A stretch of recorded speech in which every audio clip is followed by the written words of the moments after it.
past 3.5 years, I have been a nursing student mentor and a tutor by faculty selection. And also on the side, I have been a float pool CNA in the San Francisco Bay Area. So along the ways, I learned some things and that I really wish I knew before becoming a CNA. And hopefully I can share some of those tips and tricks with you guys. So hopefully you don't have to go through the route I did and make some of the mistakes I did, because definitely it was not fun. This is going to be a two-part video. The first part I'm going to dive into is really becoming a CNA and what are things you want to consider for yourself before you go into this field. And part two I'm going to talk about is really things you need to know before you start your job and how to be successful in your job for the first time. Tip number one is you will get over your fear of cleaning somebody up. I know how scary it is and how uncomfortable it is, because honestly, prior to this, you never had to clean up somebody else's feces and urine. It's uncomfortable. Nobody wants to do it. It's smelly, right? It's gross. But after that first time, you're good to go, because now you have the confidence in yourself to do it a second time, right? So after that first time, you're good. After that, it's just a matter of repetition, and you will get more experience and you will feel more confident each time as you go along. And eventually it will feel like second nature to you because of how many times you're going to have to do it. So what I suggest is letting whoever you're following that day for clinical to let them know that this is going to be your first time cleaning somebody up. If the moment arises, can you help guide me a little bit, because it is my first time and I'm just a little bit uncomfortable, but I do want to do this. And that way they know that you are comfortable with doing the skill, so they don't feel hesitant to give you that skill to do. And at the same time, they know to be there for you when you need the help. So that's a great way of tackling that first time. Tip number two, this is don't expect clinical to be the same as your training. And this was a big one for me. I was in so much shock the first time when I went into clinical, and it felt like everything that I had learned was so much tossed out the door.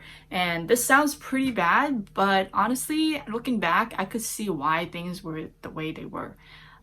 This is due to a lot of reasons. Part of it is how well funded the facility is and how many equipments they are able to have. And part of it is just convenience, really.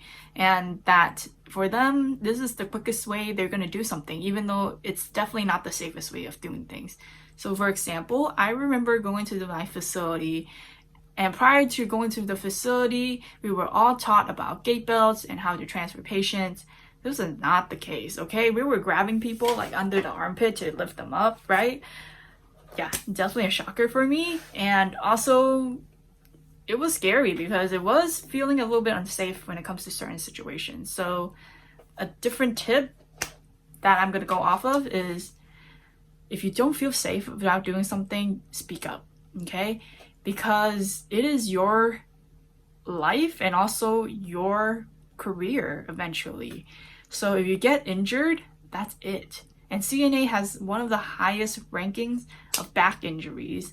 So this is a side tip, and it is, don't ever do a task if you do not feel safe. And the reason for it is because this is your career. If you're hurt, that's it. It's really hard to recover from these injuries, especially from a CNA.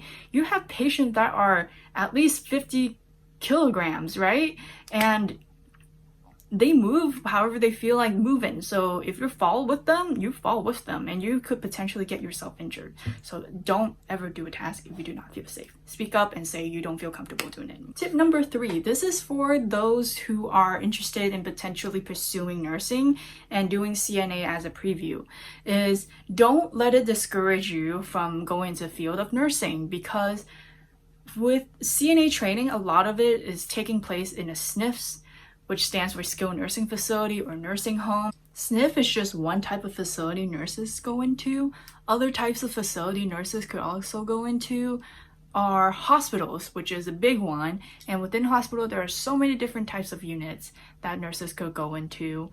And not only that, nurses could also work in the background, such as informatics. And what those people do are mainly supporting nurses who are working at the bedside and making their lives a little bit better.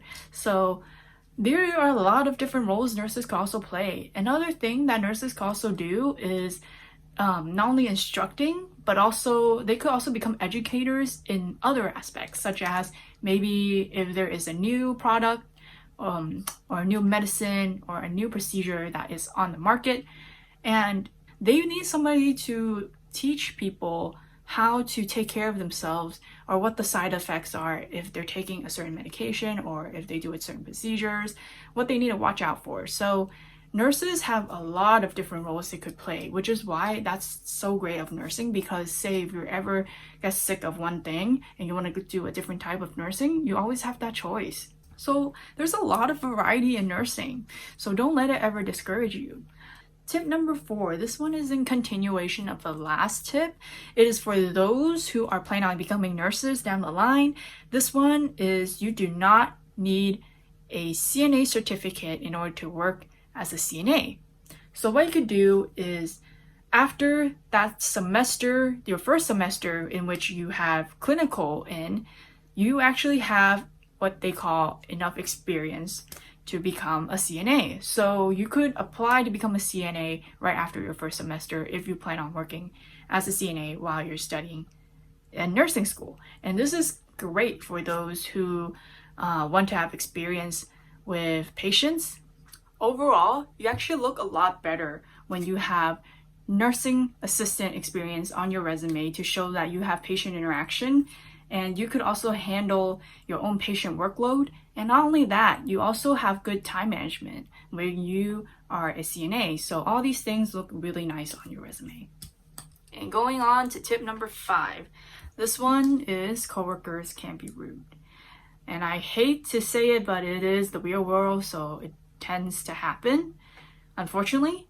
So what happens when you're new is there are people who may take advantage of you, that they constantly ask you to do overtime.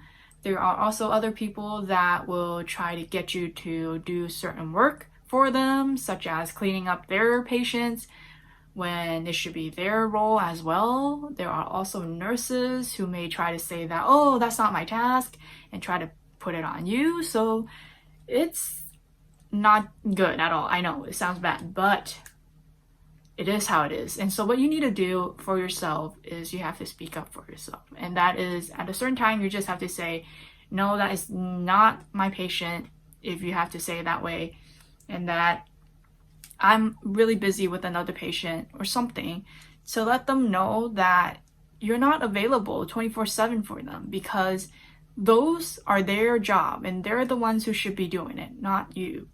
So stick up for yourself, even though it could be hard when you're new. I know that.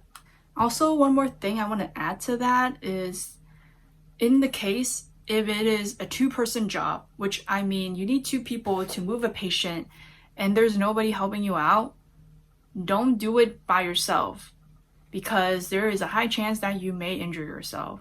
Definitely get somebody to help you to move and clean a patient, because like I said prior to this, is that once you're injured, you're injured. There's no way going back.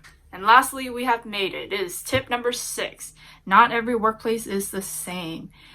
Workflow and coworkers could widely differ, even from unit to unit. To put it into perspective, there are units where I go into, it is pretty laid back. Nurses could joke around. They're able to play music at the nurses station and still have a very successful shift.